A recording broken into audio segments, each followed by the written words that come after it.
से हम दोनों बहनों के लिए 100 रुपया पुरस्कार है और साहब को मेरी तरफ से सादर नमन है। हेलो हाँ लीजिए आप लोग पूर्वी सुने। हेलो नसीब भैया पूर्वी।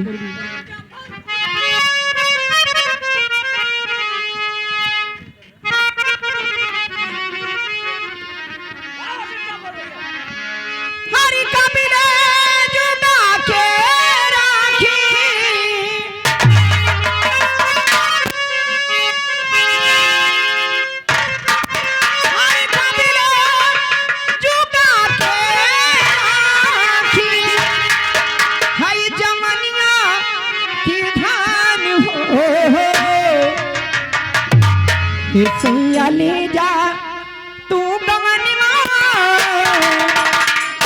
नहीं हर में लागत नहीं जवान हो। सैया ले जा तू गवनवा नहीं हर में लागत नहीं जवान हो।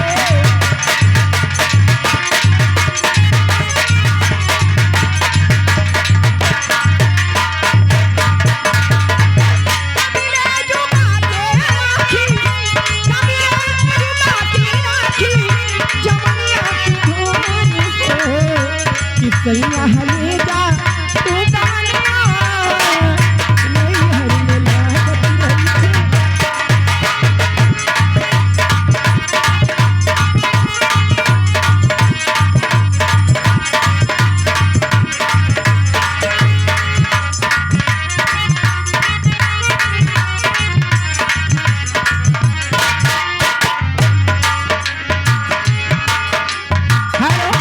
हेलो हेलो नसीम भैया हेलो कुछ मिस्टेक हो गया क्या लग रहा है। हेलो हेलो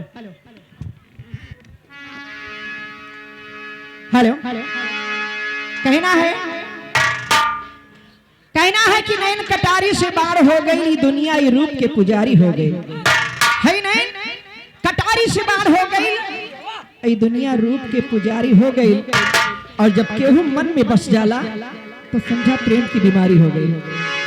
क्योंकि आप लोग पूर्वी सुनो। हेलो हरिलाई के गवनवा सैया हरे गैला जेली खनवा हौ सैया हमसे दागा कैले ए सखी सुना। हाँ पता ना काहे हमके एक कलर वाला ना निकला गया। दू कलर जाने ला तहार कोई मन बा ए बड़का भैया दू कलर हम देखा दू कलर जैसे हाई हम वजनदार लोग के समझीला जैसे बड़का भैया बाटे छोटका भैया भैया एनहु को मुश्किल जैसे गुलाब के फूले बा। हरिलाई के गवनवा सैया आरी कैला जेली खनमा की पिया हमसे दागा कैले हरि कई से बिदाई हम जामिया पिया हमसे दागा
उल्टे का पुरस्कार और हमारे साजिंदों को भी बड़े भैया ने पुरस्कार दिया है। पूर्वी पे आए हैं भैया को सादर नमन है।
धनुष टूटे वाली है, जान लो यहाँ कोहराम मचे वाला है।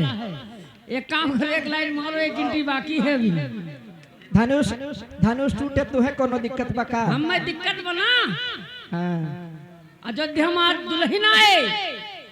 हाँ। और का? तू रड़ुए है तो हाथ दुल्हन रड़ुआ ना तोरे सोन सब का करे खाऊं?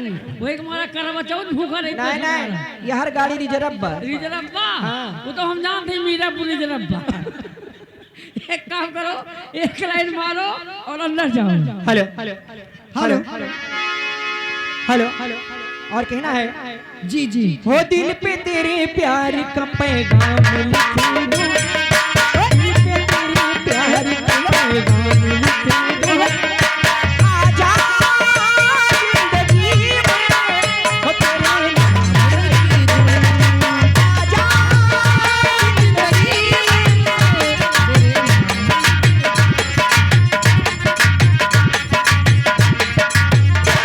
ओ दिल पे तेरे प्यार का पैगाम लिख दूं, दिल पे तेरे प्यार का पैगाम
जी हाँ दोस्तों